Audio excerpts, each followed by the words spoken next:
This is J. Krishnamurti's second discussion with teachers at Brockwood Park, 1974. Shall we go on with what we were talking about yesterday?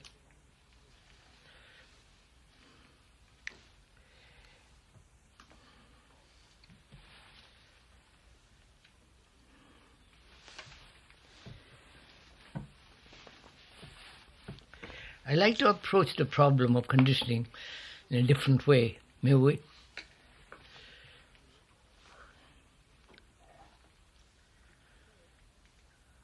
It is said, I believe by professionals, that after one reaches the age of 35 or so, one begins to decline mentally. Mr. John. After 25. 35. Not 25, no, give us a chance.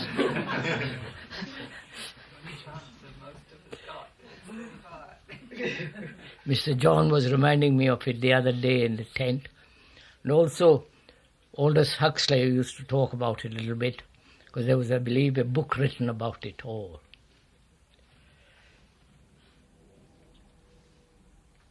And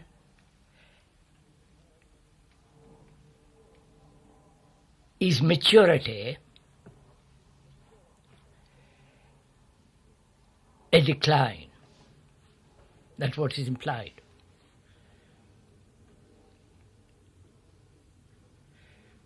And is it possible to prevent, or use another word if you wish, to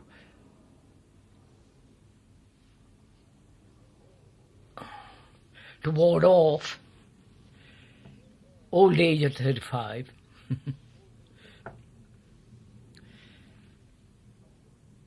and let the mind mature slowly.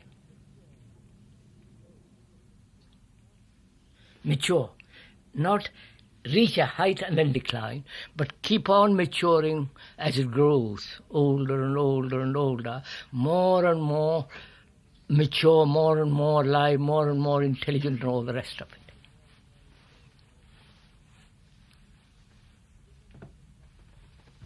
I don't know if it is a problem to you, or if you have thought about it. I haven't. I just thought about it as I coming down the stairs.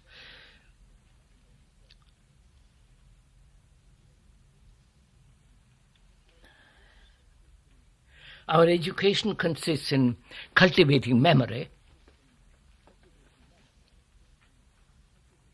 and cramming the brain, a certain area, with a lot of information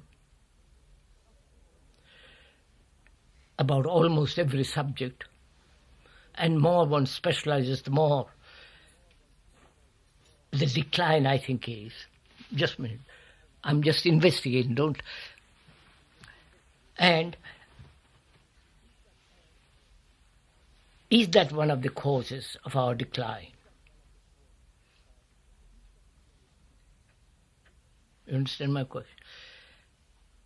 If my brain is cultivated, a small part of my brain is cultivated only with knowledge and nothing else, as it is done in so-called education, which is a conditioning the mind, the brain of a certain area, only within that, with knowledge, is that one of the reasons of this immaturity as one grows older? I don't know if I'm making myself... Am I making something clear, or am I talking? I mean, if I had a son, my old son, I would want him to mature very, very slowly. I would like to have him not experience sex immediately. It's the fashion now. It is pervading the whole of the world, It began in the West, now it is going to the East, and it is destroying people there. I was told in Delhi University, which never happened before, girls and boys, something extraordinary is going on in every kind of university, not only in Delhi and all over India, but also it must be happening in other parts of Asia. And I want to find out if I can prevent my son from plunging into all this, drink, sex, smoke, the whole modern civilization, and prevent him, or rather find out whether there is a possibility of cultivating or opening another area of the brain where knowledge is not so colossally important. I don't know if I'm talking in any sense. There's Dr. Burma. I hope he'll stop me talking nonsense.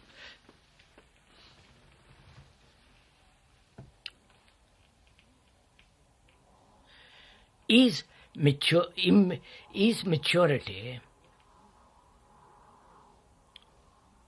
reached at a certain level and then decline? Or is maturity a constant movement? It's never ending. I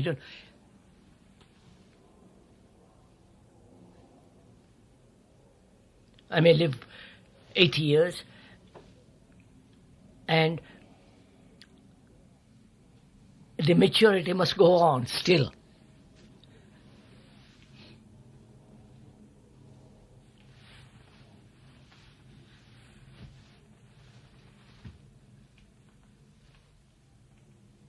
Please, let's talk.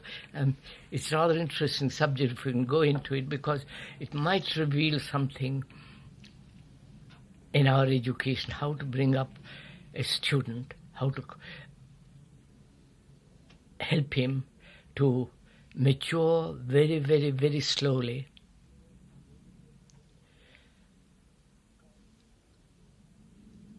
And if the cultivation of knowledge as memory is the only thing that is so important in life, is that the cause of decline after reaching a certain age? Or is maturity a movement that is endless till death naturally happens? Could you define a little bit or explain what you mean by maturity in a young student? Because very often the students who seem to be the ones who understand what you're talking about, the more adjusted ones, are what one would also describe as the more mature students, and the immature ones are the ones that seem to have more difficulty. I don't quite follow what you mean. Well, the maturity of a student within the ages that these schools are concerned with, often we would describe the student who seems more intelligent, immature, more understanding of what we're trying to do, what you're talking about, as a more mature student. And now you seem to use it in a pejorative. I'm trying to find out what is maturity and whether this cultivation of memory is maybe one of the factors, emphasizing so enormously on the cultivation of memory, may be one of the factors of decline after reaching a certain age. Isn't maturity the wrong word to use? Maturity suggests reaching a certain point and staying there. It wasn't I know maturity, developing or yeah, growth. mature fruit, mature, reaching a point and staying there. But I don't want to stay there. I want to move. Well, then I think we want another word. Yeah, I thought of another. I couldn't find another word for the time being as I came down the stairs. It's also difficult to separate one's. You can't separate the physical and mental organism, and thus, if you wish to describe a process that's ongoing and continually growing and changing, I believe it would be better to look for another. You can see a boy or a girl, when they reach a certain age, 40, puberty, their whole figure, their whole mannerism, everything changes.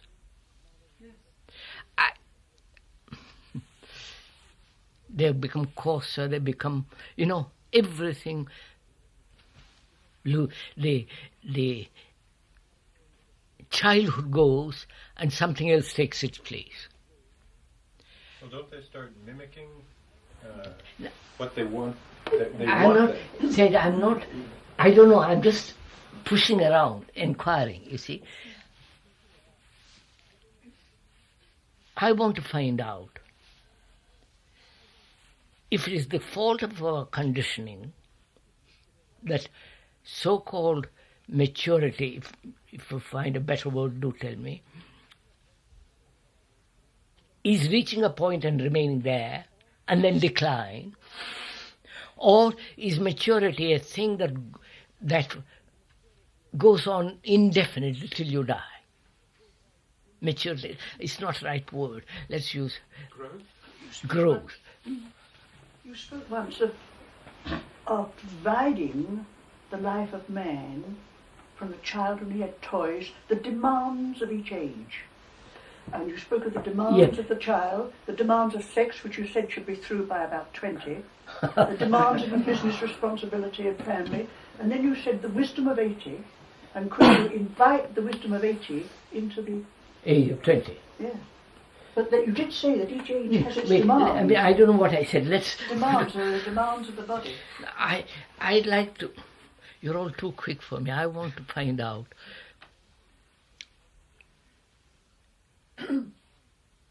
how I can prevent a student from maturing or growing too quickly. Not physical growth, but emotionally, sexually, adjusting himself to society, smoking, drinking, and becoming vulgar and all the rest of it. I want to also find out if the brain, when it's so laden with knowledge, cultivated and encouraged only in that little area, that may be one of the factors of decline. I don't say it is, I don't know, I'm asking. And as long as memory is operating as the major instrument in our life, memory is the dead entity, dead, old. Therefore, we lose the vitality, the energy, the flame of life. I'm just inquiring, I'm not saying it is so.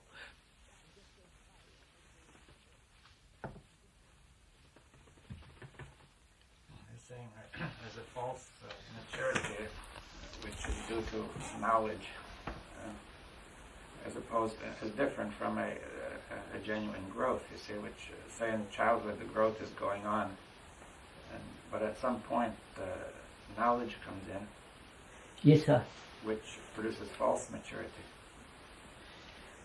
Since we emphasize maturity, since we emphasize memory, look at all these books, and I operate always in the field of memory. I am living a life of the past, and therefore a life which is already declining, decaying. It has no vitality, there is no energy, tremendous energy in the past, in the dead things. Well, can you see why this tends to happen at the age of 13 or so? I think it may be our fault of our education. But I mean, why does it just come out there? I mean, the trouble is starting earlier. Trouble may start earlier because it may be in the family. The family may say, well, have emphasized that whole tradition is that, and therefore the child is caught in that tradition.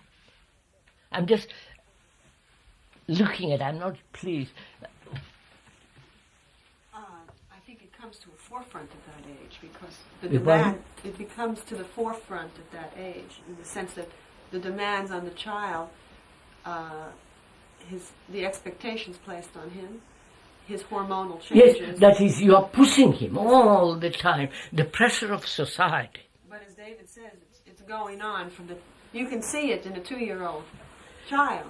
You can see the process of memory and the process I of know. learning. Now, so is that one of the causes of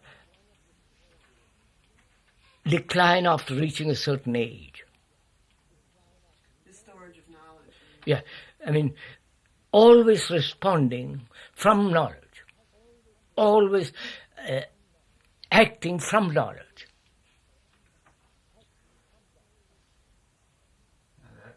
Some brain physiologists who say that we lose, after a certain age, a certain number of brain cells every day, let's say 50,000. Yes. So in time, Yes. the brain gets weaker. Now, would that be related, or are they... Perhaps that may be related too. Well, but is it 50,000 in how big a bowl of millions? Well, it's 10,000 million, but after a certain number of years, it begins to be significant. Look, for And example, that may be the result of friction, conflict, of shock, of competition, the drive of ambition. Are you saying that we needn't lose these brains? Yeah, But perhaps that's what I feel. I feel, on the contrary, the brain, as it grows older, must be much more alive, much more intense, because it is not losing any of its capacities through friction. Is it a fact, I seem to have heard it, that there's part of the brain that doesn't seem to be used, or we don't know it's not? That's a different matter, Simon. No, it's not really different. I'm only asking. I believe I'd heard that. Yes, I've said it very often and maybe totally wrong.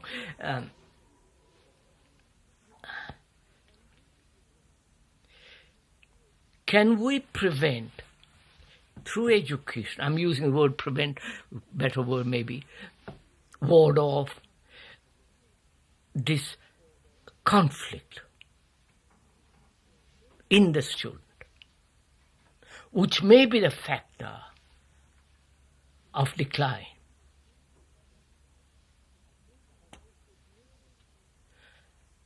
And also it may be the factor of operating always from memory.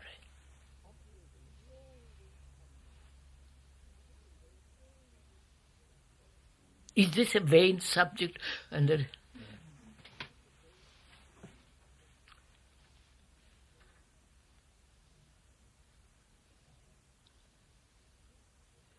are you suggesting that even physical maturity could be slowed down? yes, the whole thing. Well, how do we propose to investigate this? We can't. It's think not partly it's a question of physiology. So all we can do is speculate. No, sir. No, sir. Let's find out, sir. Let's find out. Our problem is this. You've got students for whom you're responsible. You want to prevent them entering into the field of conflict altogether. That may be one of the factors, right? Of decline, of this mind going to pieces at the age of 40, 50, just mechanically operating. Conflict, shock, this frightful competition to be somebody. All those factors may be the deteriorating element in the brain. I'm just asking. I think it is. Of course, because each cultural condition is different. So one cannot say this one is the right or this one. No. So there must be a certain variety, of course, first.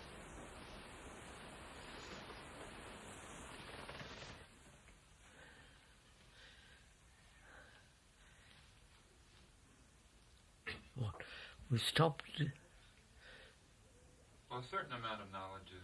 Of course, of course. But if I am operating always from the past,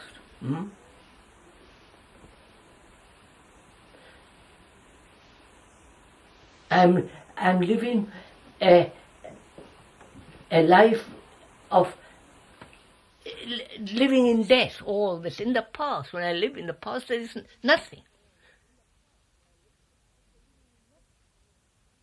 Well, this topic is an important topic, but I don't see the connection that we can make with the physiology. I mean, maybe we can just drop that, because it doesn't seem to me as though... triviality of, I don't quite... Physiology. I mean, all right, sir. All right. Let's begin physiologically, physically.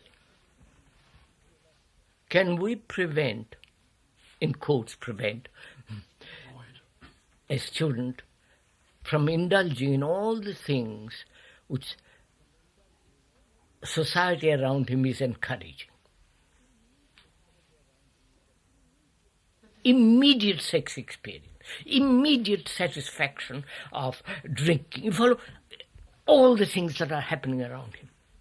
The bars, the pubs, the sex, the vulgar, all that is happening. Can we physiologically prevent that? Physiologically, man is at his most reproducible at 20. Wait, I know all that. I want to find a way, if it is at all possible, postpone the further on. They are trying to do this. They? Yes, in China they're trying to do this. They say, don't have sex before you're 29. If you do, we might send you to prison or camel, whatever they do. Unless they don't have babies. No, please. Why should we want to slow it down? What's that? Why should we want to slow it down? Why do I want to slow it down? Because of the inclination. Because the accumulation of experience. You explained. Why should I explain? I don't know, but I should have thought that He asks you, why should it be slowed down? because the repeated accumulation of experience and experience. No, physiologically, Miss Pratt. No, you're not answering him. My glands at 20 are fully operating. And why should they be slowed down? Why shouldn't, at the age of 20, when the potency of energies of sex is very strong, where the bearing a child and all the rest of it is the beginning, why should it be slowed down? Physically.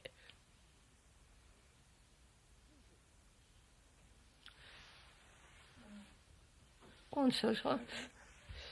It's a very difficult question to answer. Beg pardon? That is difficult to answer. No, I think, no, it's not difficult. You're not having enough So is it that space if the child to is... see the implications. So is it that if the child is going through these stages of being aware of these influences, if he's just allowed to indulge in the influence, then he doesn't really see what's happening. But if he's looking at the influence... Sir, you're not answering my question. At the age of 20, sex is very strong. Why should you postpone it? I suggested pushing it further. And he asked, why should you put it away? Why not go at it hammer and tong? Because then you're not looking at it. You're just indulging in it. No, that is not the... I want to... He answer his question.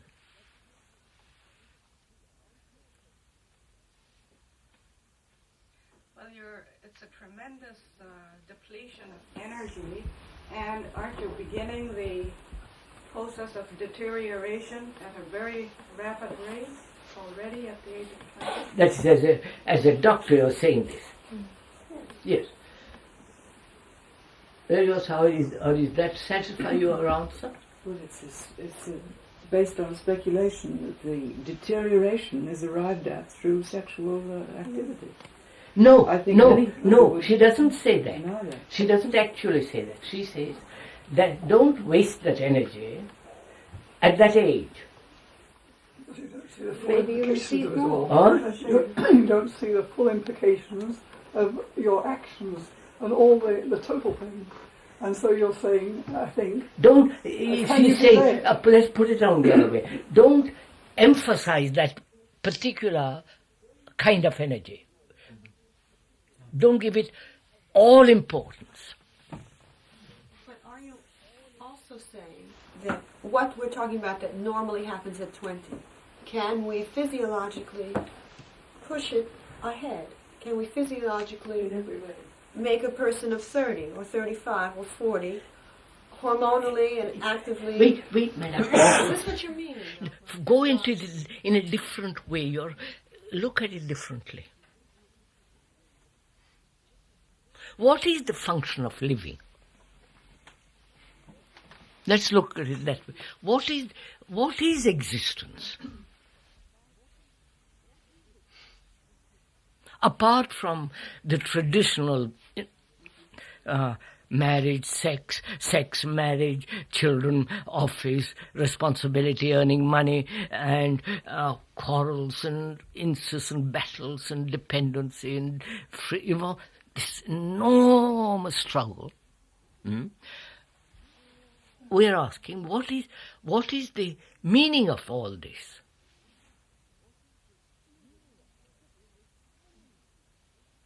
In which sex plays a tremendous part in this field. Now it's becoming more and more vulgar, more and more absurd, more and more promiscuous, and so on, so on, so on. Now, unless we tackle this question, not only sex, the postponing, the whole thing, we may have to approach it differently, unless we understand what is the meaning of existence.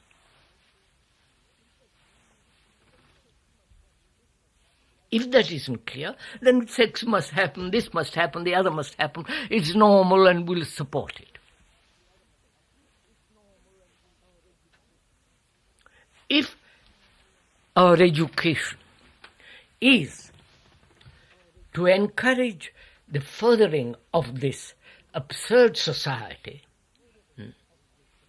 then it's not education. We agreed yesterday it wasn't. And not agreed, we saw it wasn't. Unless we find out what is the significance of living, not just day to day, but the totality of it, sex is important as going to the toilet. Why may give one more important than the other? So, I certainly don't mean to make a joke at this point, but make one. But if if you postpone going to the toilet, certainly. No. I mean it in a. I mean I don't mean it in a joke. I mean it in the sense that some natural. Please. If you can see the point, I don't have to go on. You don't have to go on with it. I mean, there are certain things that have to be dismissed at the proper time, and maybe yes, quite right. Sex is one that has to be done early and not late. All that I'm saying is, what are we educating these children for?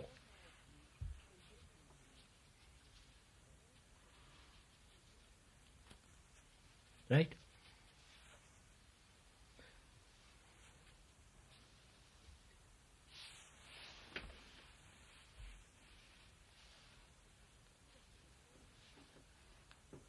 Perhaps if we could approach it that way, we may be able to postpone the immediate plunging into all this and wearing down the brain.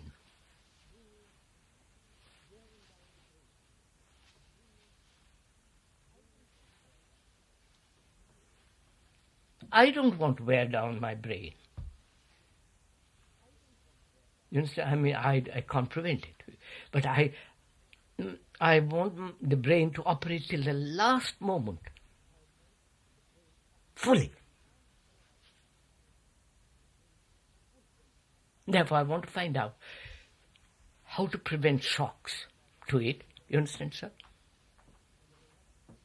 How to prevent neurotic activities going on. I want to prevent any kind of friction, any kind of compulsion, any kind of conformity. All these I want to prevent so the brain keeps alive. I don't know if...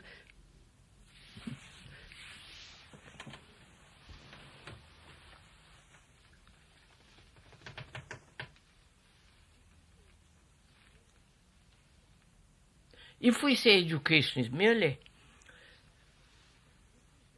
conforming to the pattern of society, it's all right in a certain way, but it is not education what we're talking about. Then what do we mean by education?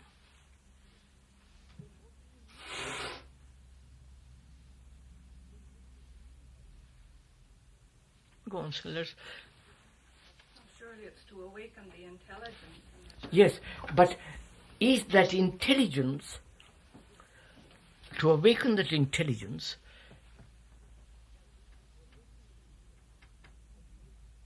does it begin at the age of 20 and keep awake all the time?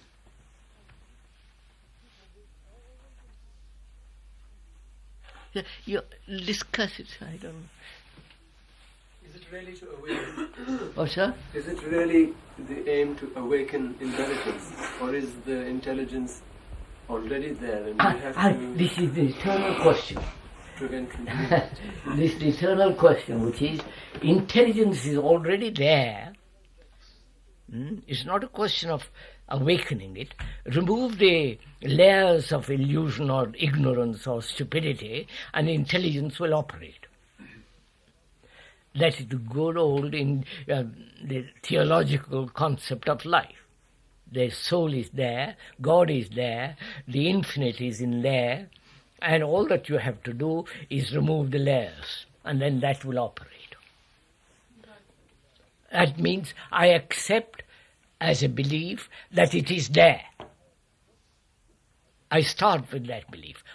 That is, I think, is untenable. I don't want to have a belief that it is there. I don't know, it may be or may not be.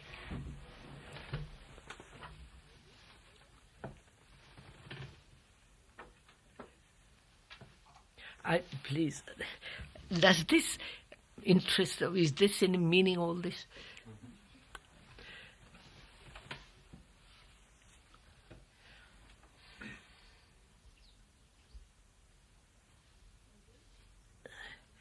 I don't know that that's quite fair, because you could also have a belief that there is an intelligence. I don't believe in anything. No, I know, but it's possible for somebody to have a belief that there's an intelligence which can be awakened. We don't want to operate like that. I mean, it is possible, anything is possible, sir. I mean, one can believe in the trees upside down. But I don't want to have any belief. I say, look. No, exactly. What? I don't quite follow.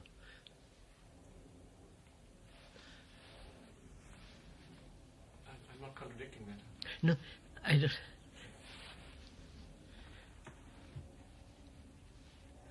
What I really mean is, can one find out what prevents intelligence operating? No.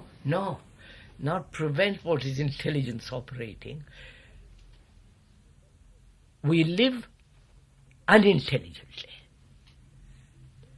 The freedom from unintelligence is intelligence. And can my life be stripped of all the things that are stupid? And naturally I'm intelligent. I don't have to assume that that there's spark of divinity or as intelligence in me, or there is intelligence which I'm going to achieve.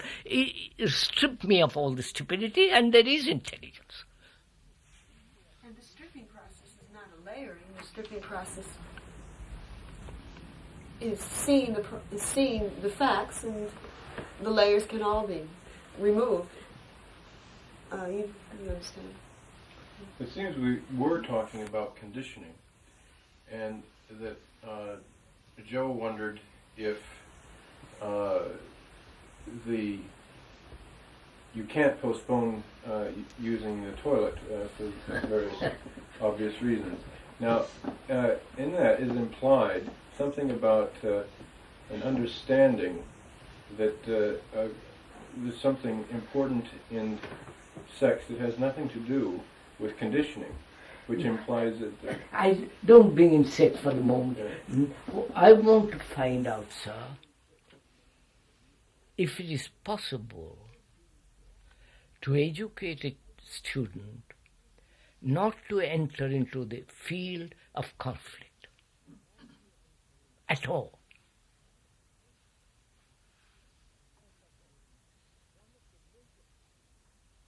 And that may be one of the major factors of the decline of the brain after reaching a certain age.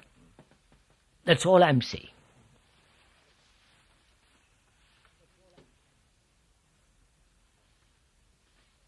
But we're looking at how that functions in the situation of the school and the conditioning involved. So, look, you're going to meet the students in a fortnight's time or so. And you have this problem.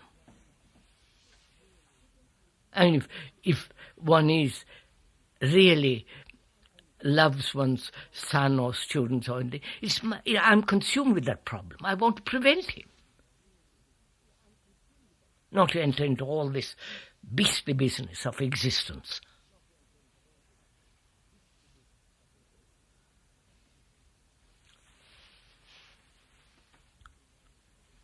His neuroticism and depending on his wife and a wife depending on him. You follow all that conflict, all that, out of that grows violence, hatred, all that.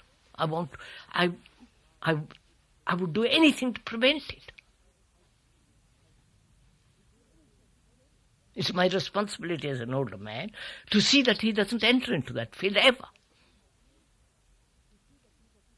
And I say, how am I to do this? And to find that out, I must ask a much greater question, which is, what is it all about? You follow, sir?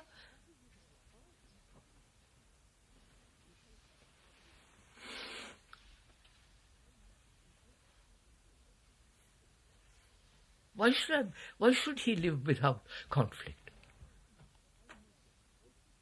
Why shouldn't he just destroy himself immediately, finish with it? Which is what is happening. And I feel, I'd like him to grow without all that and grow slowly, like a fruit that ripens, and the right moment it drops.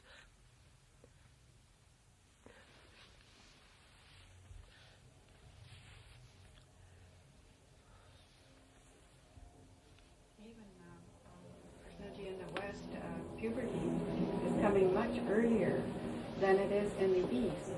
Oh yes. Here it's much earlier in the East. I know. So the environment or the atmosphere has a tremendous importance. It is. But what am I to do? Here we know all this is happening. Here we've got students coming with us.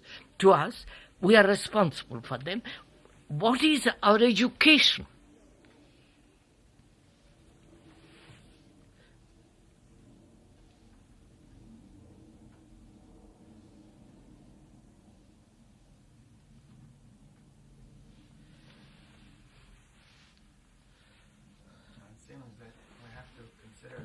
some meaning beyond the immediate. You see, Yes, the immediate, yes.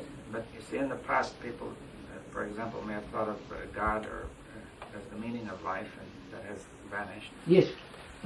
All that's gone. That's gone, but we still have to have it. So, I mean, we gave meaning to life by saying there is God. There is a Savior, there is heaven, there is hell, and all that's gone. I mean, it was gone long ago, but any intelligent man has discarded it totally long ago. Now is it that we must replace all that nonsense by another nonsense? Then what will you do?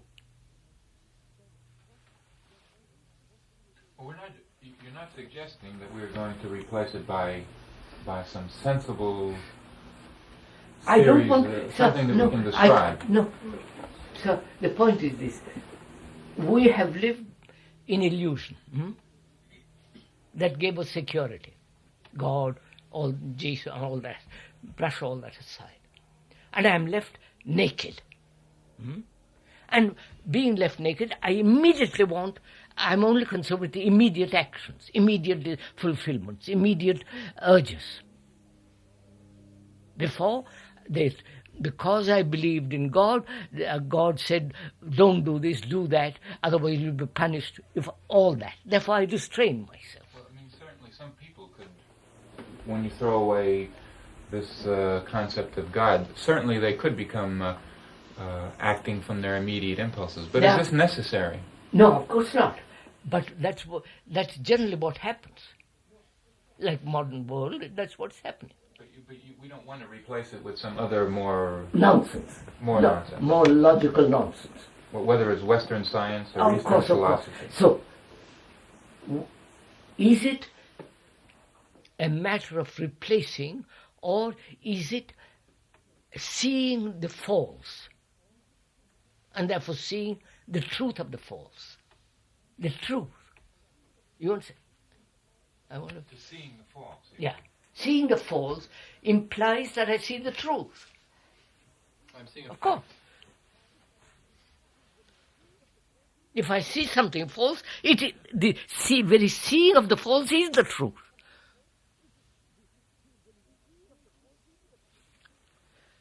Not necessarily so. Huh? Not necessarily so. No, it is so. I just look at it. I see the falseness of belief. Jesus, Christ, God in me, intelligence in me, or there is heaven, there is hell, all that. I see that as totally being false. The seeing of that is the truth. Yes, but people are left with a vacuum. No, we don't. No. On the contrary, when I see the false and I see the truth in the false, the truth is the real thing. That's not a vacuum. To use a silly example, perhaps, if I see that the table is not a giraffe, I still don't know what the table is. Take examples. No, but it's not a matter of examples here.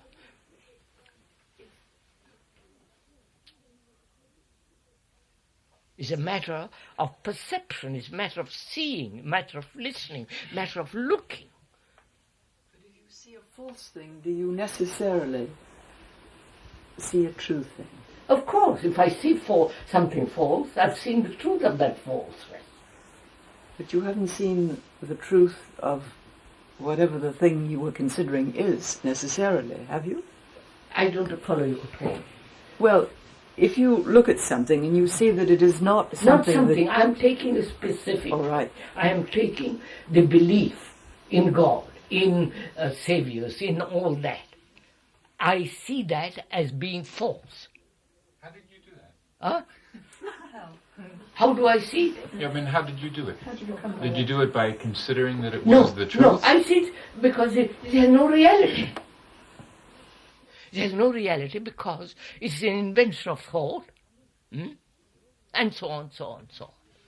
Man wants comfort, he's afraid, and he wants to be saved from his fears, so he invents all this rigmarole. But if I start talking to you about microparticles or universal mind, can you see the falseness in that? I wouldn't even consider it. I don't know anything about microwaves and cosmic mind. I know nothing about it. I mean, it may be false, and it may also... I am taking a specific thing. Sorry, I'm going to keep on. I see clearly how false all the structure of belief is. The churches, the rituals, what goes on in India, I see that as being utterly false. But seen as a symbolic place in yourself. In one's own attention, is that a falsity? And sometimes I can invent my own God. So I say my church. No, I'm not talking about a God, but seen as a symbolic place in one's own attention, which... What? I don't quite follow.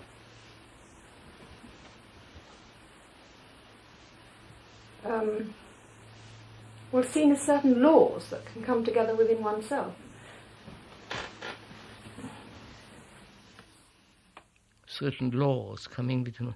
I'm sorry, I don't quite follow. Too simply. What? I mean, it's so simply, and therefore maybe it's so difficult. I know. Why do I have to have symbols? Why do I have to have an image when I look at a leaf? Why should I turn that leaf into some symbolic meaning?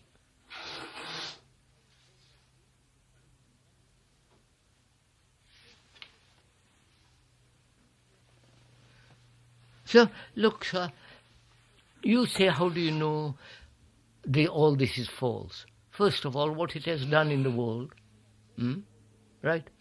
I see it first as false, and then I see the reason for it. I don't reason and then see the false. You understand, sir? I also see that reason can complicate. Absolutely. But seeing is the factor that reveals the false.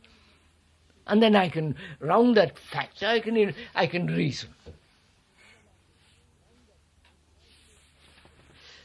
Someone else may look supposedly at the same thing about religion and see all the so-called good it has done, and therefore no. come to completely different... What good has it done? Well, many people could give you an endless reply to that. Because they believe and they support their logic. Logically they support their belief. Yeah, they could point that people have been comforted for years. To be comforted in an illusion is no comfort. People could argue that. Of course people can argue upside about everything. Now we are wandering off. Sorry. I want to find out, as I'm responsible for the student who come here or to the future schools, whether it's possible to prevent a mind, a brain deteriorating.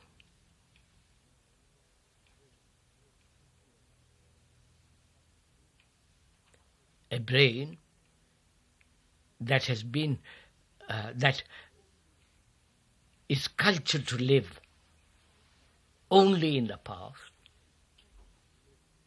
which is knowledge, information, all the rest of it.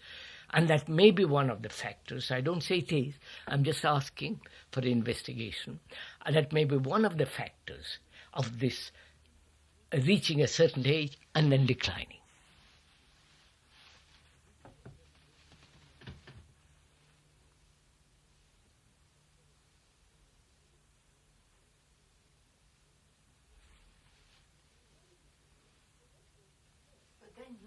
Question.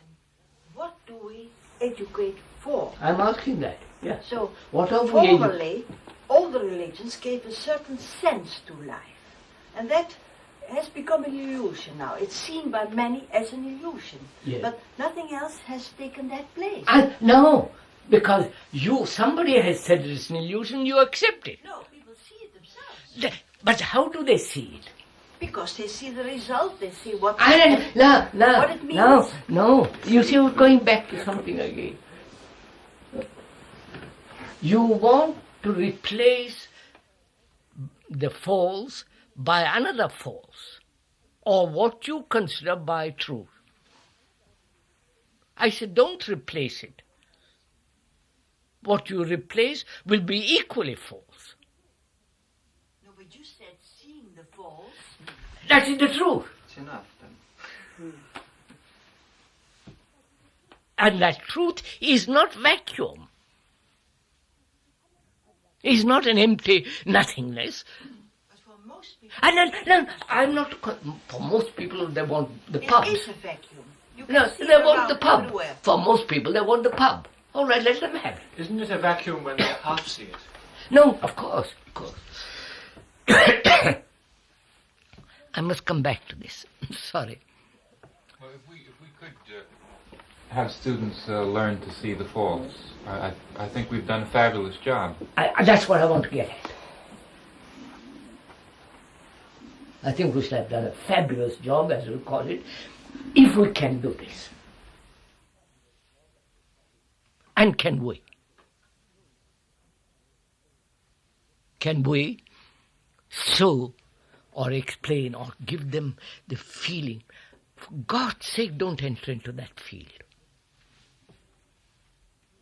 And they naturally don't enter it.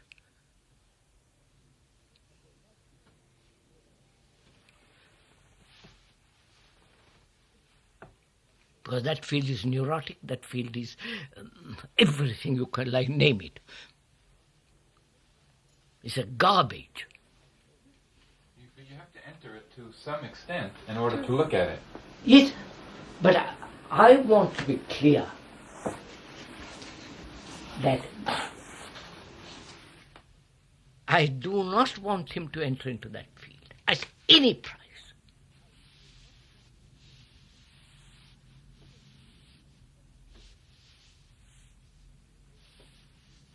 And if that is our education, to bring about a student who is totally different, not neurotic, not possessive, not dependent, all the rest of it, if that is what we want the student to be, what do we do?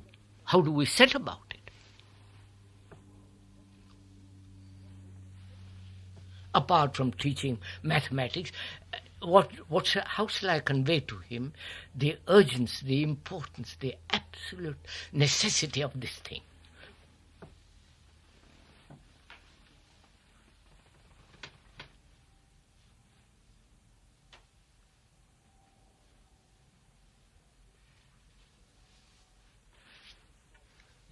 It's not a question of trying to keep him from that simply because of the bad results. Warning, it'll do you that kind of harm and that kind of harm. But intrinsically, some falsity in that situation. And so, Look, sir, I don't want to live, personally, a life in which there is conflict of any kind. Right? Yes. I won't, I have lived that way, and I'm not going to allow myself to live in a conflict, because I say that is the major factor of deterioration of the brain. The struggle, the conflict, the uncertainty, the failures, the frustrations, all that. I don't want, and I said out for myself. And I'm responsible to these children, to these students. And I see logically, sanely, how important that to live that way. I'll give you all the reasons, all the explanations, all the and so on. I'll give you all that. But I am concerned now, say, how am I to transmit to this student this feeling, this sense of, for God's sake, watch. Don't just, because you want to sleep with a girl, go and do it. Just watch. Be aware of the whole thing, what's implied.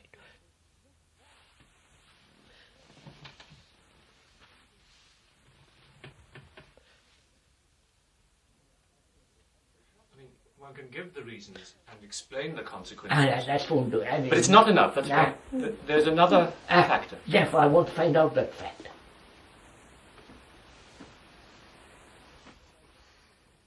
And that's what the ancient people have done, which is fear and punishment. Fear and reward. On that basis, the whole society operated. All churches operated. Religions operated. If you do this, you'll be rewarded. If you do that, you'll be punished. Which means security. Yes, call it what you like.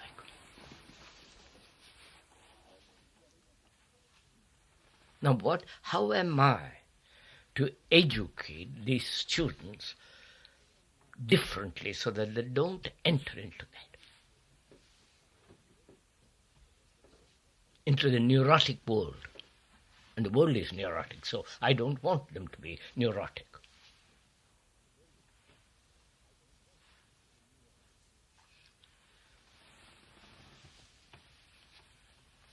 Come on, sir, what shall I do? Still to come back to the fact of why we don't want them, because there's something far more important or significant. No, I don't like garbage. Yes, but I meant that if there were nothing else, then that might be all there is. There's something else, of course there's something else. Yes. But I can't convey that to him when he's living in the garbage. Surely he has to taste the garbage to see the other. Yeah, but I show it to him. I show him the garbage. I explain to him. He has to go into it himself.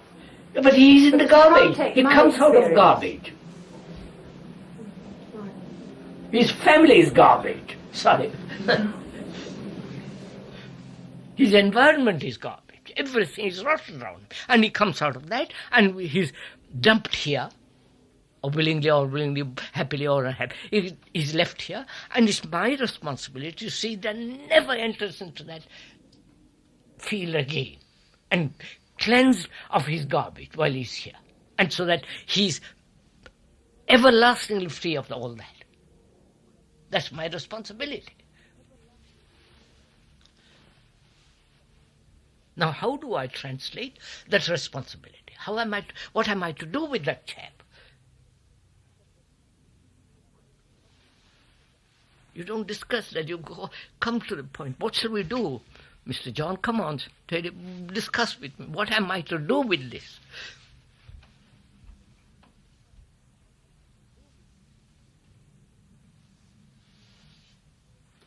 It seems that you're suggesting that we create some kind of, like a Garden of Eden, where we can live in harmony and there is no division. But there might be in such But Garden of Eden is rather difficult to create with people who are already in the garbage, who are already full of that muck. No, you're not facing the, sorry sir, please do face this issue. You've got these students and you have responsibility towards them, and your responsibility says if you feel that's responsible, they cannot and must not ever enter into that field again.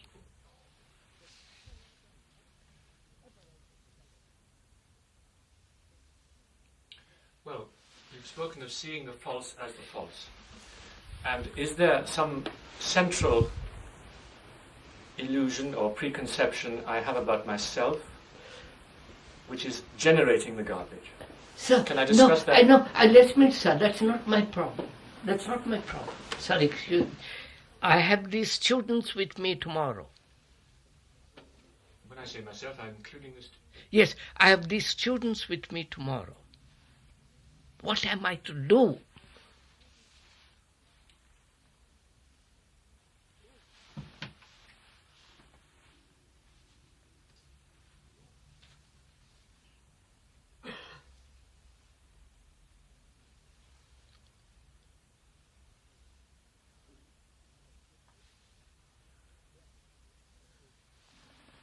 I have provided the atmosphere, what we were discussing yesterday.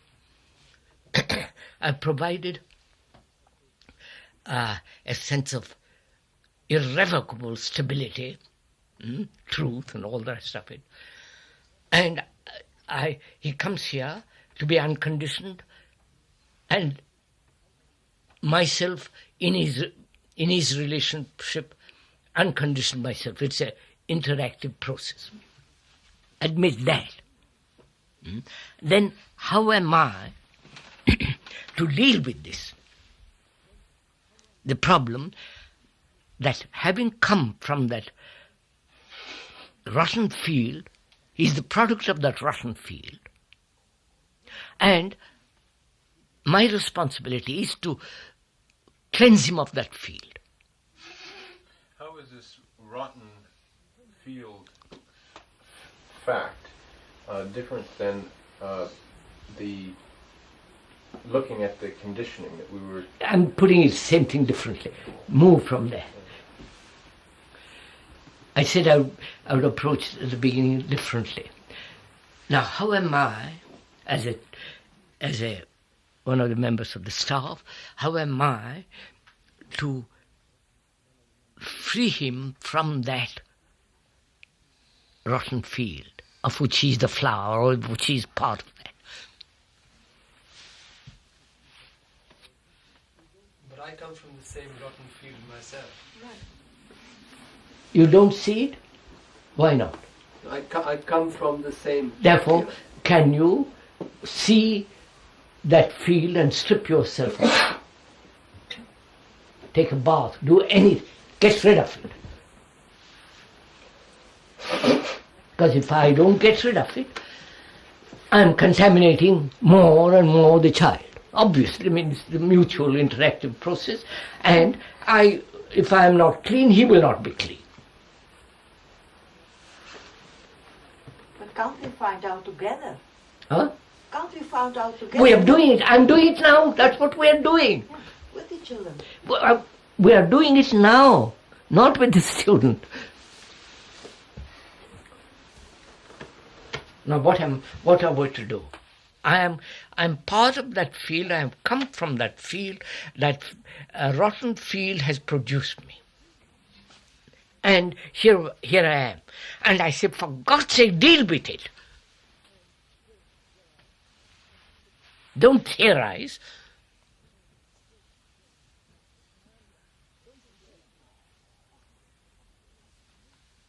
I am that, and you are the teacher. Operate on me.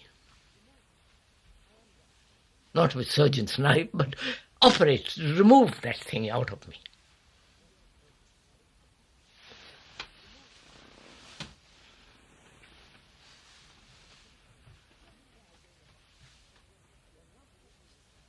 And you can't say, I don't know what to do. You're not in a position to say, I don't know. Because you are responsible. You understand, sir? You have taken the responsibility. If you have taken the responsibility, you have to act. You can't say, well, sorry, I don't know what to do. Sorry, I'm part of the rottenness. You are part of the rottenness. We'll just rot together. With the student, I will question my habitual concept of what I am. Go into that. Yes, I'm going to it. Here I am. I'm the student. Go into it.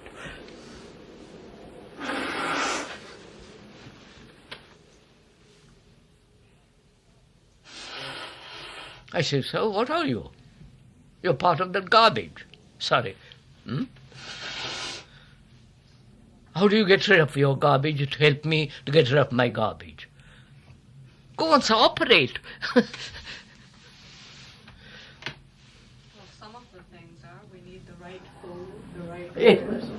Yes, that's we provide, right food and right all that. But here I am, full of that.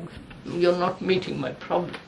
No, it seems like that it's been made at this point fairly clear that we're dealing with it right now. You are dealing right now. Come deal with it.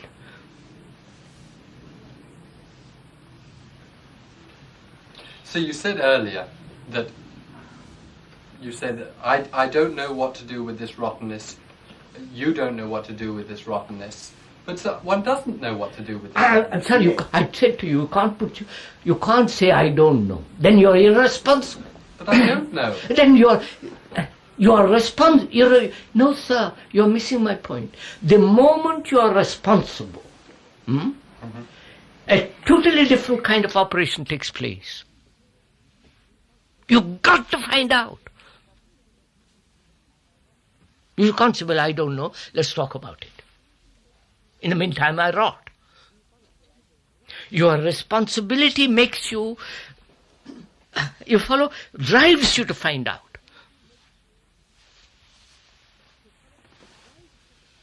What is that responsibility? That responsibility is, I come as a student, full of that rottenness, and your responsibility, as you are here, is to see that I am stripped of that rottenness as quickly as possible. And myself also. That goes without saying. But do it. Tell me what to do. Don't speculate, is it possible, why am I this God?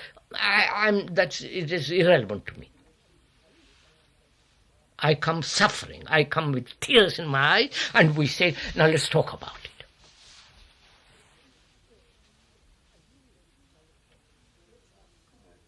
It seems that seeing this and really caring about it and feeling the responsibility. You're going to operate on me, do it.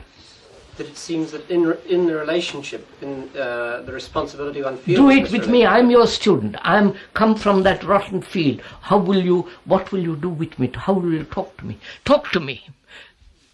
Show me.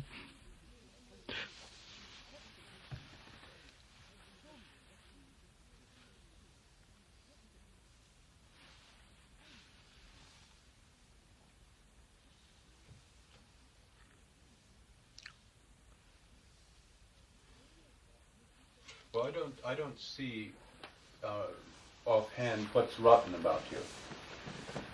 But so therefore it puts. Oh yes, you see it very quickly because I'm from the same field as you have come. Yes, that's so I mean, it's very clear. My rottenness is fairly obvious. You don't have to go through tremendous analysis. Deal with you now. Yeah, that's what I'm doing. You are dealing with me as a student who have come from that rotten field. What will you do?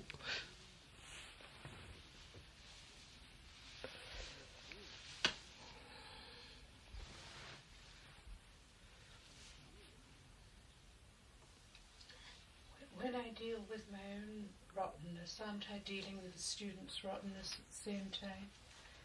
You're interacting, no, but I want, those are, you've got me here. So what will you do now?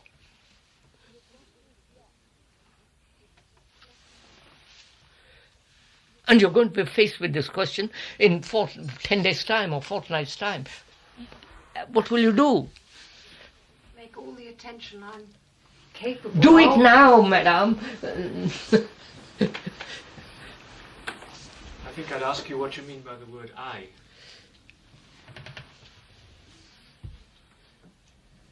No, sir. I say, sorry, you're going off at a tangent. I'm not, please, I'm being polite, I'm not being rude. I say, sir, you're not answering my question. You're not facing my problem. I come from that rotten field. The rotten field is me. Tell me how to get out of it. The student says, I want certain things. No. It is your responsibility. You're saying you want to get out of it. Otherwise, I wouldn't have come here. Right. What puts you in that position? What do you see that I don't know. I'm too young, too confused. So, you follow? I don't know, but you know. You know that rotten field because you've been there. You're more mature, you're alive, you've seen all the implications of that rotten field, and I come from there. And it's your sense of responsibility to see that I don't ever enter into that field. And I said to you, Mr. Tate, please, sir, here I am as a student. Operate on me.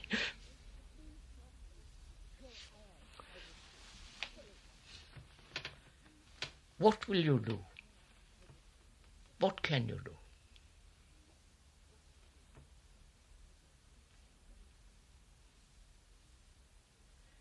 Come on, Ted. What can you do? Well, for a moment I thought that you were saying that you wanted something, and I was going to look at what you wanted and wanted. I don't know what I want. I'm too young. How can you ask me? I want to smoke. I want, that girl attracted me. I want to chase her. I want to go to the bar. My parents said, don't go there. And they've shoved me all. I've come here willingly, or whatever it is. Here I am. So is it realistic to say that the student wants to get the rottenness? He may want that. He still wants it, sir. Poor chap, because that's all he knows. He wants the rottenness. Of course he does. But earlier on you said that I'd come here because I don't want the rottenness. I said I may come here because I don't want it. I may come here because I don't know what to do with it. I may come here because I've been shoved here. It's entirely possible to want the rottenness and also to want to be out of it. Of course. Everything is possible. But all that, you are not meeting my point. I'm saying, Ted, to you, I have come that field. What will you do with me? How will you deal with this problem? Can I try to put myself in the student's place? You can't put yourself in your place because you're beyond it. That's just imagination.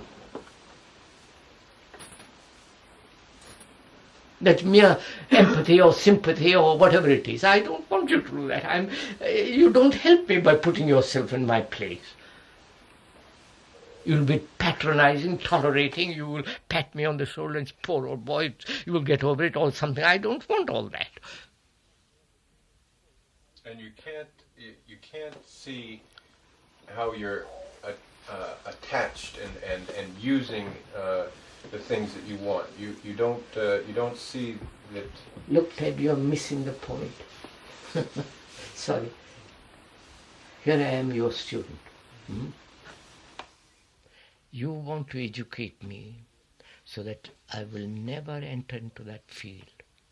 Right? Right? Because you say to yourself, that field has produced misery, has produced confusion, conflict, wars, hatreds, antagonism, battles inside, outside, things that are going on. And you feel you help me never to enter that field. That's your responsibility. You feel that very strongly. Then how will you help me? That's all. Stick to that one thing. How will you help me? I won't do anything at all. I will just... No, you have to do something. You have to talk. You have to act. You can't just sit... No, but I mean, I won't criticize or anything like that. I will just show you, as my student, that I'm terribly interested in you. I'm not... You see, what has happened? What has happened if you're interested in me?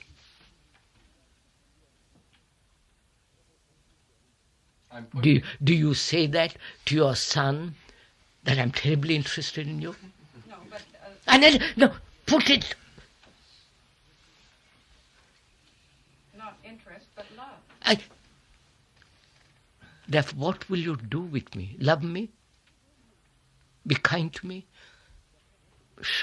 How will you show me this thing? That's what I'm trying to get at. Take me to my room and say, there are nice blankets, blah, blah, blah, blah. or give me good food, give me, tell me, what will you do? I think I would show you those things that I have seen that are not of the field. So you show me. How do you show me? Verbally? Well, Take me to the pub and say, have a beer, and how rotten it is. How will you deal with me, sir? No, not show you the things of the field, but show you the things that I have seen which are not of the field. How will you show it to me? How will you show it to me verbally and non-verbally so that I grasp it, you understand? I say, by Joe, how true this is. By being constantly aware of the connection between us, and not to lose the connection. Do it, sir, now. Do it now. I'm trying to do it now. Do it. You are saying you will show me the certain rotten factors of that field, both verbally, non-verbally. Show me the fact, right? Yes. The fact, and not the conclusion of the fact. Not your conclusion or my, the fact. And if I don't see it, because I'm incapable of seeing it, you understand? I'm too young, too brutalized, or whatever it is, and help me to see it. What will you do?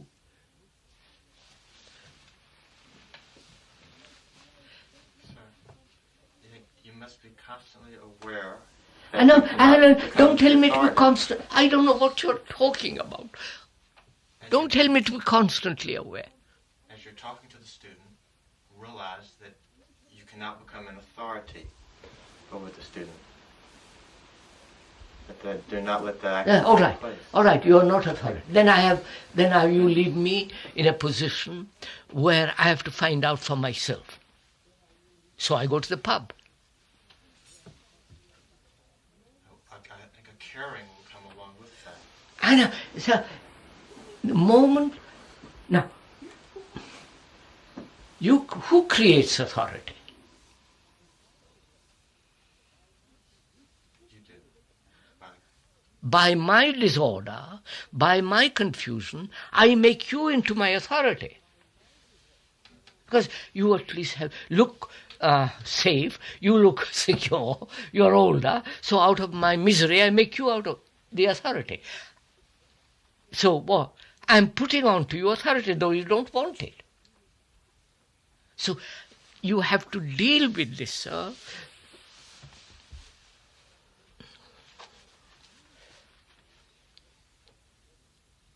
Now what would I do? Come on, Ted. You're the student. Sorry. What would you do? Why didn't you ask me earlier?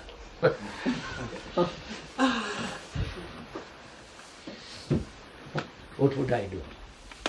You come from the rotten field. And I am also part of the rotten field. And I've seen the rottenness of it very clearly. Seen it. Not verbally, you understand? I've seen it with all my being, with all my awareness, with my attention, with my depth. I've seen the absurdity of all that.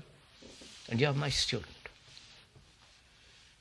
I want you to see it, not as I see it, as it is. Right? Because seeing it is not mine or yours. I want to be quite clear on that point. You understand? Am I making clear? Yeah, I didn't. Yes. The seeing is not personal. Therefore, I've seen that. Now, how shall I deal with you? Because I feel tremendously responsible to you. The responsibility makes me highly sensitive to you. I don't know if I'm making clear. Instead, if I'm responsible to a machine, to a motor, I watch everything. The tires, you follow? Washing. I become tremendously sensitive to the machine. You must have noticed this fact. So, my responsibility to you makes me highly sensitive to you. Clearly sensitive. Huh? Clearly, that high... yes. Right? Yes. See what has happened. My sensitivity to you brings a relationship between you and me at a different level. Doesn't it? Not that I love you, therefore I'm this. Not because I see and you don't see. I don't know if I'm making sense. Mr. John, do you follow this?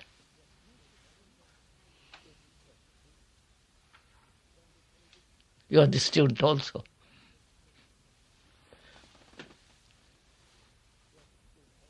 I'm sensitive to you.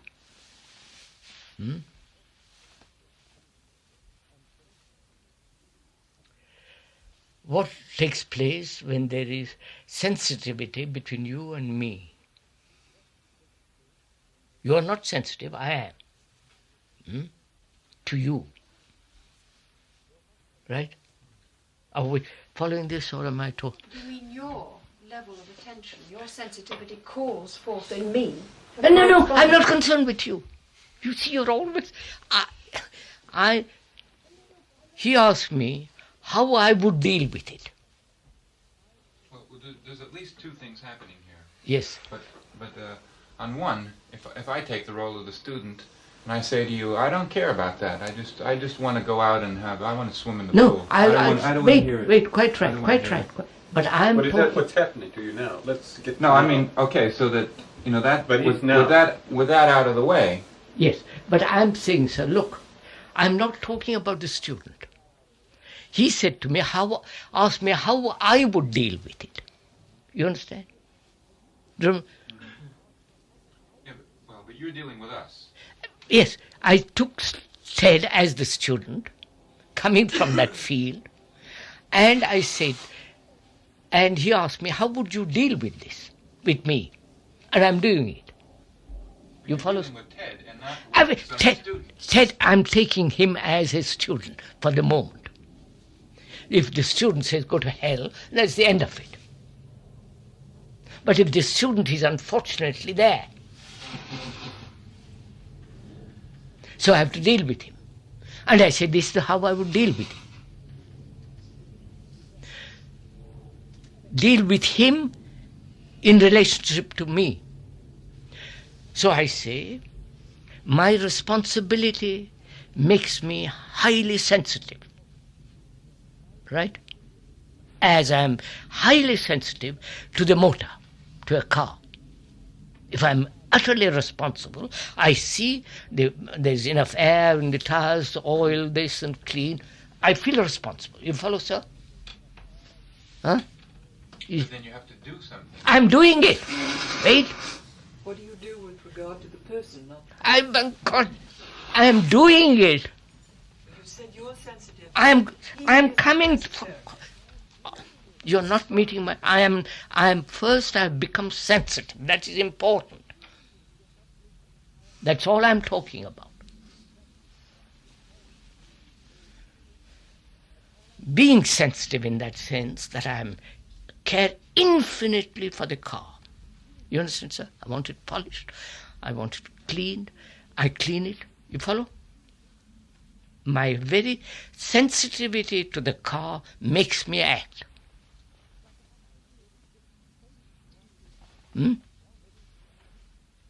That action is different from the action of wanting you to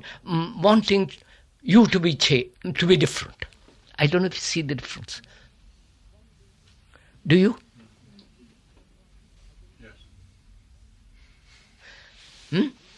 Right? Can we go on from there? Phew. Now, I'm sensitive to you. So I'm watching you as I watch the car. I won't go over the bumps and listen. I'm watching you. Not to transform you. I'm just watching you. And you reveal to me very quickly what you are. Very quickly. You understand? Now, you reveal whatever it is revealed. Must I take that? You reveal some parts of the rotten field. Right? Now, how am I to deal with that? That's my concern. My sensitivity, which has arisen, come into being because I am highly responsible.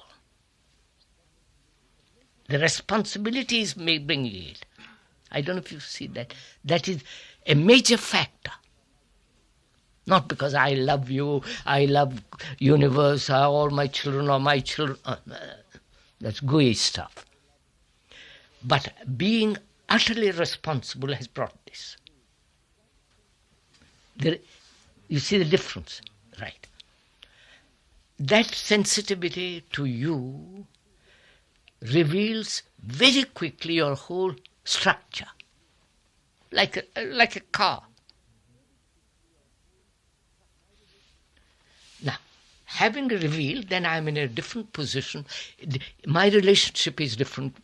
It's entirely different, right? Now, I might talk to you, or I might not talk to you. I might sit next to you at lunch, play with you, talk to you, show you. I will do lots of things. What do you mean show? Huh? What do you mean by show? How to eat properly. Isn't that... What? Isn't that pushing? Not at all. Responding to the... Is that putting the oil in the car? I don't think that's a paradox. Oh, yes, it is. I'm not pushing him. I show him. I say, look, if you eat like this, with a lot of people sitting, there is not enough room. Therefore, eat like that. And you move over where there's more room. I know. I will see that he doesn't move over. That's my responsibility. How I deal with him. Not in the least. Why not? Oh, for God's sake, don't enter into all that. But Krishnaji, you said we cannot influence, we cannot I show, am we not cannot tell. You are misunderstood. I am not influencing him. I am not telling him, please listen. I very carefully explained when I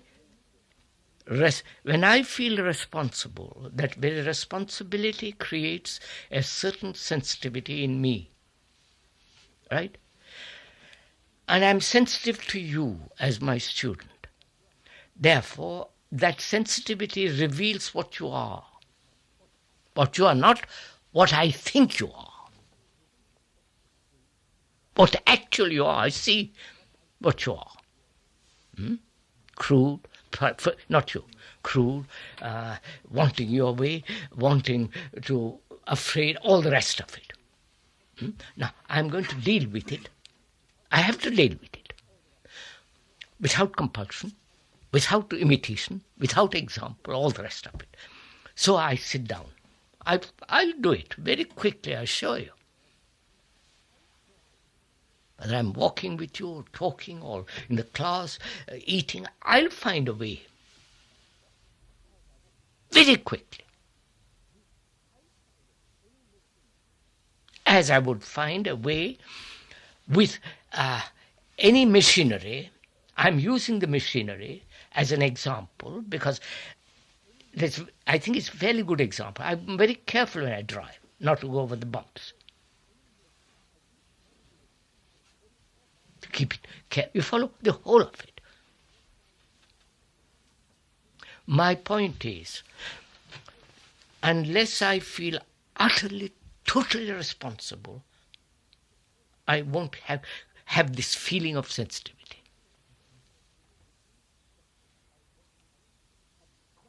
It is that sensitivity that's going to reveal what you are.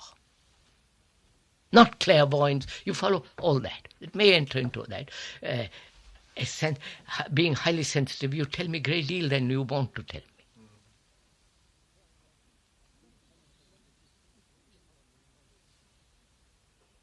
So I watch you for a couple of days and then see how I can deal with it. The dealing with it is my intelligence operating. You follow? I can't say, well, this way I will deal with you and this way I will deal with that person. If it is... How do you deal with someone who's attentive, listens, but doesn't say anything, no response? You ask a question and nothing comes all back. right, I'll find out what's wrong with him, why he doesn't talk. How do you find that out? Huh? I didn't hear the reply. How do you find out? I'll find out. Why, he may be utterly shy, or he's hurt, or he's disturbed, or he's frightened of being discovered what he is, therefore he shuts up. So I begin to question, I begin to gradually find out, push him into it. Oh yes, push him into it. I'm using a phrase, get on with it. Don't, for God's sake, don't stick at words. I'm sorry, but I may be the only one who doesn't understand. But what are the ways of dealing with this? I'm telling you, what are the ways? I've told you just now. When I walk with him, I'll find out. But this sensitivity, you're talking about a student, you would see the shyness, you would see this fear. Huh? You would see the shyness and the fear in the student. So the sensitivity would... My intelligence would say how to deal with that student at that moment. Yeah, so it may not be pushing at that moment. I withdraw that word push, for God's sake. I was doing quickly talking. How do we come to realize in ourselves this sense of responsibility? How do you feel responsible? I don't know. But sir, to do this so thoroughly, you really need one teacher for each student. No. Just a minute, we are going off. Ted asked me what I would do.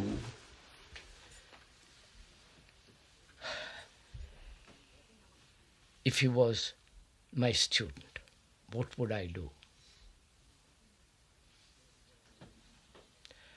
I explained that my chief concern would be, do I feel completely responsible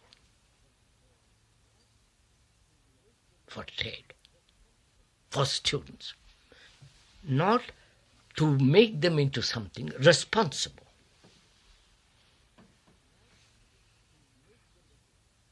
For their behavior, for their looks, for the way they eat, their mind, their feeling, their sensitivity to birds, to trees, their attitude to, and responsible for the whole of it.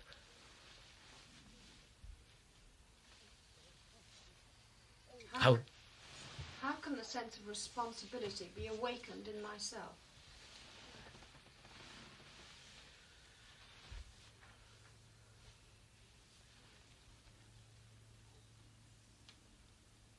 I would say, why don't you feel responsible? What's wrong with you? When the house is burning and you sit and say, how can I awaken that responsibility to put that fire out? I say, my God, what's wrong with you? I think if I may put the question... There are depths of responsibility. Pardon? There are depths of responsibility. No, I said responsibility means not relative, not partial, a total responsibility.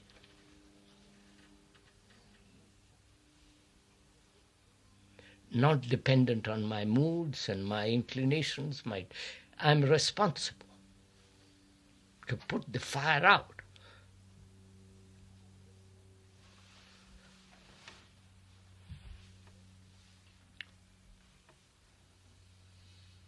You see, responsibility implies the awakening of sensitivity, which is intelligence.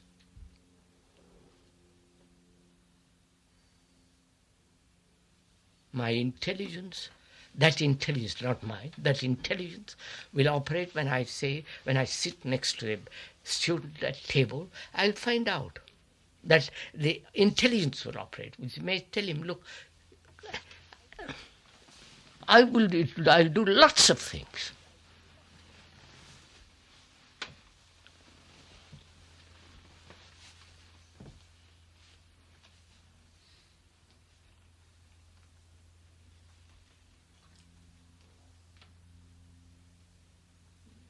Sir, what you are saying is fairly clear for me. It's a good way to deal the matter. But I want to suggest maybe you don't do what you are saying.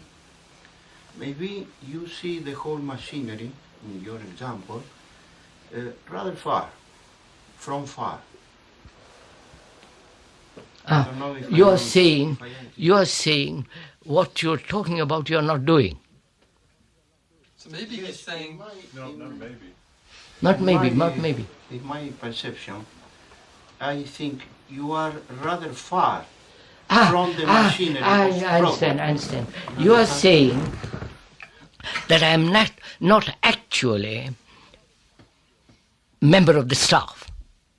Yes. I come here for 2 months of the year and go away. Therefore, I am not actually sharing in the teaching, in the daily life. That's right. I am not. I'm sorry. So this is so. There is nothing to be. It is so. But I not remark that you are only 2 months. I remark that in daily life you are not. You are always... Naturally, sir. Of course, because if I stayed here permanently as a member of the staff for 8 months of the year, then I would be involved in it totally. You understand? You understand what I'm... I think you don't understand me. It's not a matter of time. If you can stay here one day and to share what is happening, I don't quite follow. What is being done. I don't quite follow. What he's saying is it doesn't matter how long you are here, he feels that while you are here, you're rather distant from what actually goes on in Brockwood life. I'm not at all sure of that. What? I don't think it is quite so. Because, need I go into all that? I don't know. I'm sorry if it is No, sir. No, I'm afraid it's not quite like that. May I add something? When you give the way to deal with a student, you start from the fact that the teachers must be responsible. And yes, sir. Well, and I think that for them, it's very difficult to be responsible. I know this, sir. To be responsible implies a certain quietness, a certain... Sir, I know this. We know. Well, then you need to get from the teachers what the teachers must get from the students. No, sir. Just look, sir. You are saying, I am assuming, I am taking for granted that the teacher is totally responsible. Mm-hmm. No, I am not. I say it is necessary. Yeah, but most of us are not totally responsible. Because? For various reasons. We can't. Then you say, what is one to do? You don't deal with that irresponsibility. You talk about responsibility. You understand, sir? Teddy is irresponsible. I'm taking that, supposing. And I take it for granted that he is responsible, or that I think he should be responsible. So I'm not dealing with the fact. Right? I am dealing with the fact when I keep on insisting on responsibility, because he has to see it himself. I'll approach this question tomorrow differently, another differently, but he has to see it. I can't force him to see it. You cannot, or you can? I can't force him to see it. You cannot? No, cannot. But you can do what you were saying I'm about doing it the now. relation between the teacher and the student. I am doing it now. Well, I don't think so. I see you rather far. No, sir. Sir, look, sir. Let us take for granted for the moment that Ted is not responsible. And I feel responsible. Distance. Well, I might say at this point that you said this 15 minutes ago. I know.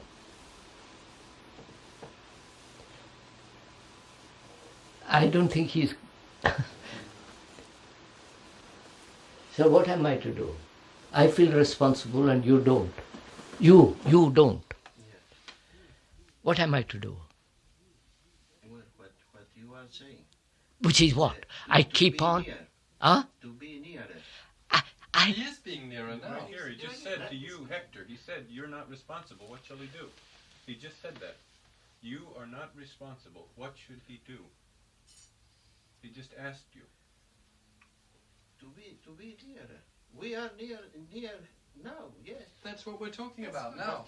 Yes, but you are not near a moment after. Must I hold your hand all the time? To be near? No, but well, it's something of gradation. No, sir. No. If Ted feels utterly responsible, and it is the same. It is not variable. It is not relative. It is not dependent on him or on me. Responsibility is impersonal. If I feel responsible for a child, and he feels totally irresponsible as I feel, we'll both be on the same level. That's what we're trying to do now. Yes, now, yes. That's what so at every meeting I do this. Only by lectures.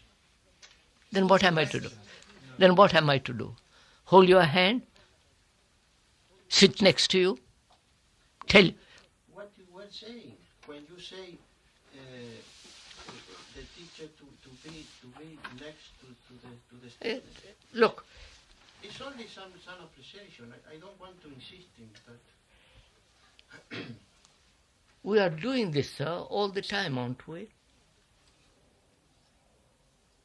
We spent an hour and a half.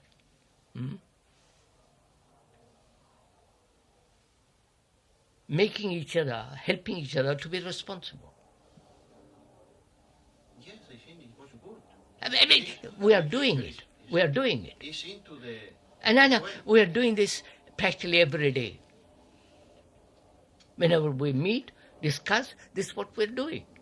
Keep on attacking the problem from 10 different ways.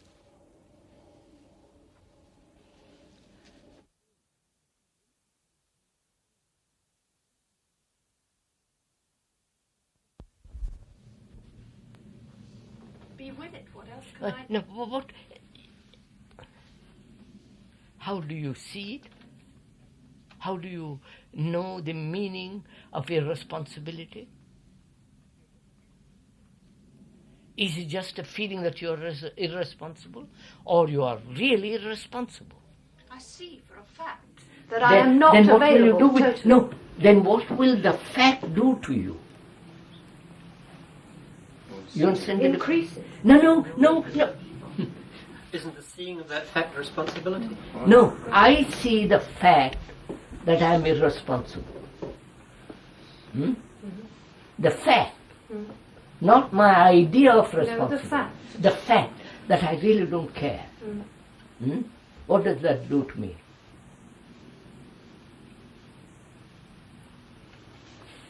I don't care, all right, I walk out.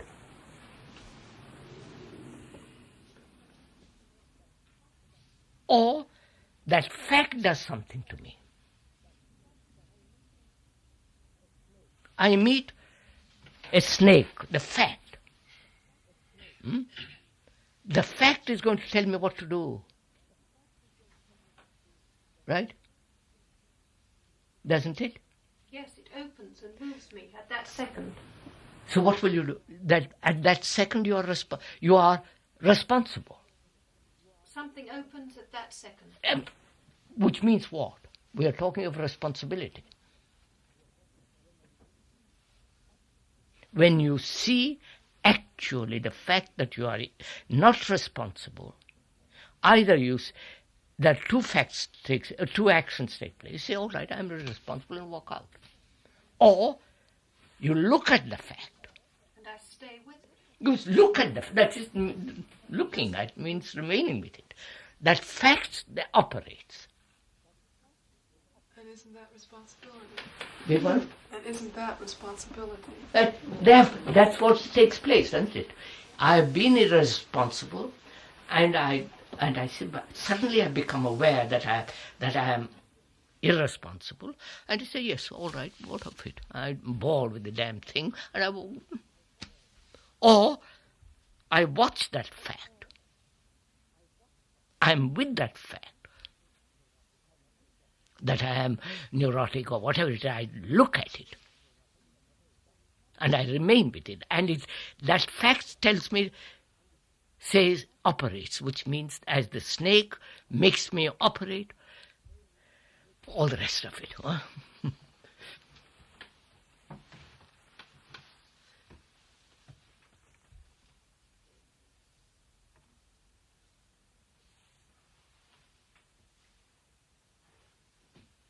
I've got two things more or less come down to. Do I feel or do I know the full meaning of responsibility? If I do not, am I aware that I am not? That I am not responsible? And if I am not responsible, then I can forget it and say, well, I'm not responsible, I'll just remain here casually. You follow? That is its own action. Or I see the fact that I'm irresponsible. And because I see it, a totally different kind of reaction takes place. I mean, if the house is burning, I say, well, it's not my house, and walk away. Or if it is a house that's burning, therefore it makes me act.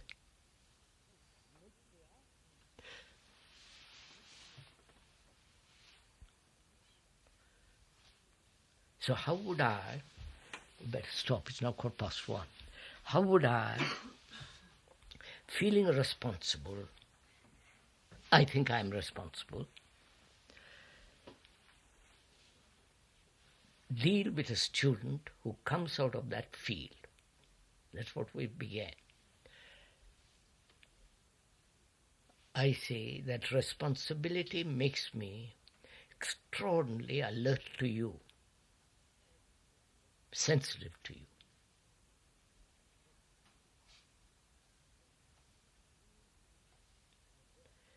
Being aware, sensitive to you, I watch you. I watch you, I see what you are. See I don't know if I'm making, Am I conveying something or not? Then I deal with it. I deal with it according to the intelligence which that responsibility has awakened in me. Right? The responsibility is doing this, not my intelligence, my cleverness, my moods. I don't know if I'm conveying this. The very act of seeing is the being of God.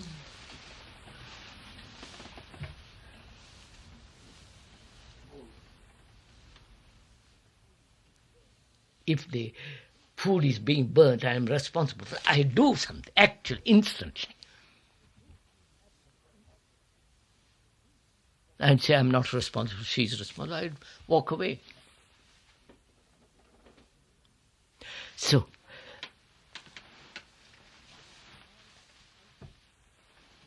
I'm conditioned as a teacher, and you are conditioned as a student. I'm aware of my conditioning, sensitive to my conditioning. And in my relationship with you, who are also conditioned, the fact and the sensitivity to the fact is going to operate, is going to act, tell us both what to do. Tell me especially, because I'm the older person, I see more clearly, I convey it to you. And that conveying to you depends on my intelligence, my tact, you follow? The whole of that. If I act brutally, compelling you, then I'm back into the old rotten field. If I use authority, I'm exercising that. So I am aware. You follow? Am I conveying something?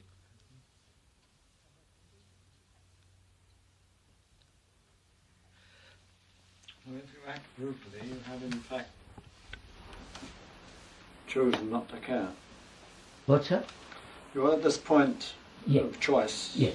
Not choice. I mean, if I feel I want to be irresponsible, but you're not going to, there's no choice.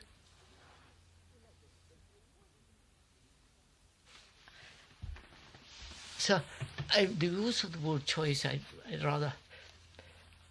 I know, but it is a sort of crossroads every moment. Big one? There is this crossroads every moment. Otherwise you wouldn't have mentioned that. And that's why I'm picking it up too. Is there a choice? Well, there's the... Is there a choice when I'm at the end of a precipice? The choice exists only when I'm rather insane. There is no choice when I walk away from it. That's not a choice, that's sanity.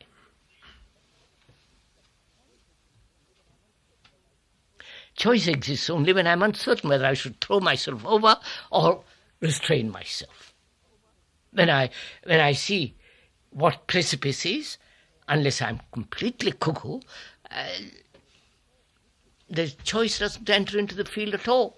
I walk away. But can I put it this way? When one meets a snake or a precipice or a burning house or... Whatever it is, but something that calls a certain responsibility from me. Mm-hmm. Now, in much of daily life, I am not in that position of energy. No. And Look, yet I have to be responsible in that. No, that's a different question from being responsible to a community in which there is a school. In which there is a... To a community in which there is a school. That's a totally different responsibility than my responsibility living in a separate house by myself. With a family or no family, whatever it is. Here, I'm responsible for all of it. I don't think you choose to be responsible, do you? It's not a choice to be responsible. What's that? I don't choose to be responsible. Oh, no, that's it's not. Are you saying that say in Brockwood we have people who are responsible, and a student, we look at a student that we are all going to automatically agree on the path that we should take. So let me put the question differently. Is it a matter of agreement? When you see something, is it a matter of agreement? Is it a matter of agreement when you say the mind must be unconditioned? Or you see the fact, and therefore there is no agreement, it's a fact. Well, we may agree that this student is disturbed. Yes. But we may disagree on what... Now, I'm questioning that. I want to find out. But in the burning house, you all agree that the house is burning, but you all use different methods of... And no. I question whether there are different methods. I want to find out. So, you said that responsibility is not a personal thing, this sort of responsibility. Therefore, wouldn't it be that the responsibility acts, and if there's that responsibility, then how can there be disagreement? Because it's that which is... Yes, that's what I want to convey. But they will say, we both see the necessity of unconditioning. Then we might disagree on the method.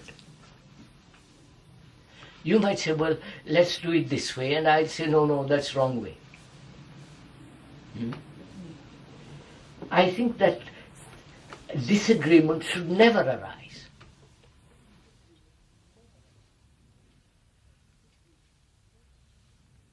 Because what is important? Unconditioning, right? Not the method. So you and I have that central issue in mind. I'm willing to see that your method, your way of doing it may be better than mine. I yield to it instantly. There's not agreement. Because I'm concerned with the unconditioning. Not with my method, my way of looking at it. I don't know if I'm making that. Well, what you say is very clear. I'm just thinking if it's an over-idealization. No.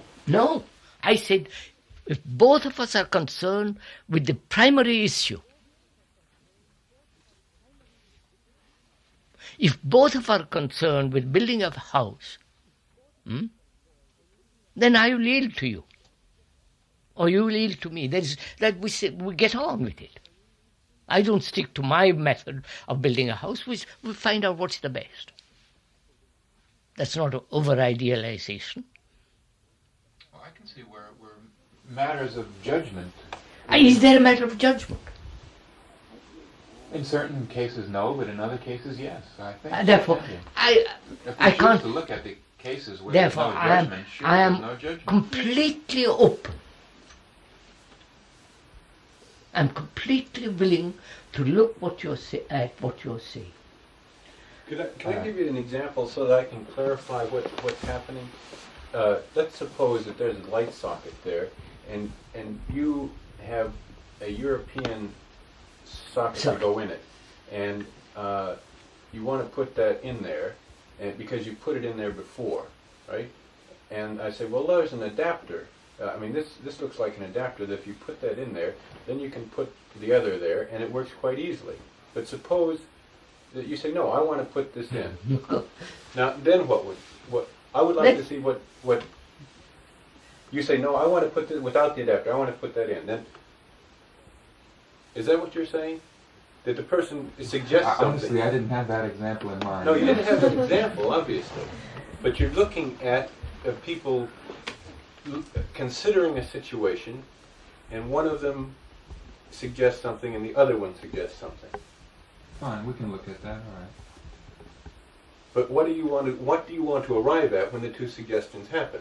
Do you want to see You see, said what we are trying to get at. He says, I want to eliminate agreement. And hence disagreement. I want to eliminate both disagreement and agreement. Then we'll be battling each other about agreement and disagreement. I'm right, you are right, I'm wrong, you are wrong. I want to eliminate that, because that can only be eliminated when the other issue is much stronger than your agreement or my agreement.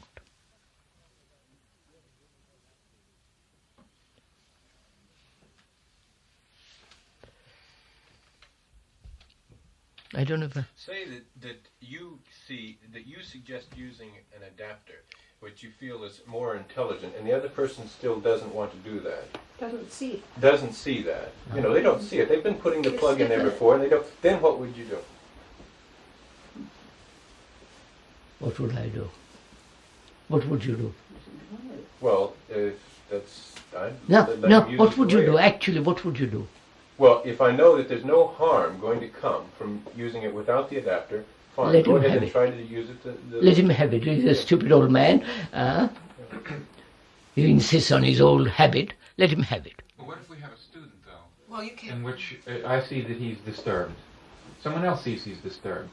I think that that we can deal with that. I say, let's let him stay here in Brockwood and let's deal with it. And someone says, I see he's disturbed, but I think he's a little bit too disturbed for us to allow him to stay here. Let's get rid of him. Well, let's ask him to go here or there, or not renew his scholarship, or just not become a... And so here's the case where either the student goes or he stays, and we have to make a decision. So how do you decide?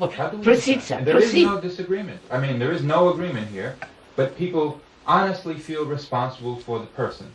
But they also have responsibility to other students. So what will you do? What will you do? All right, what takes place? What does take place?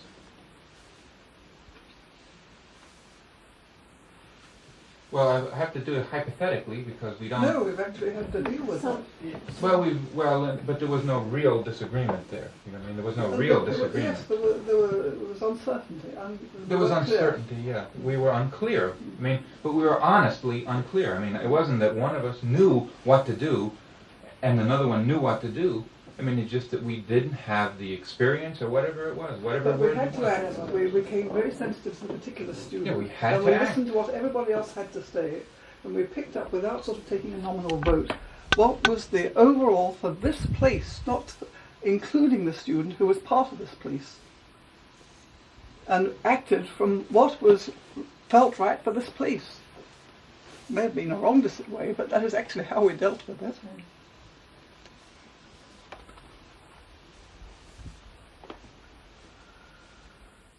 So the point is, can we prevent opinions dominating? Now, in that other situation, I want, if you have an opinion and you want to go ahead and do it, and it's your room, let's say. I have an opinion about the whole place.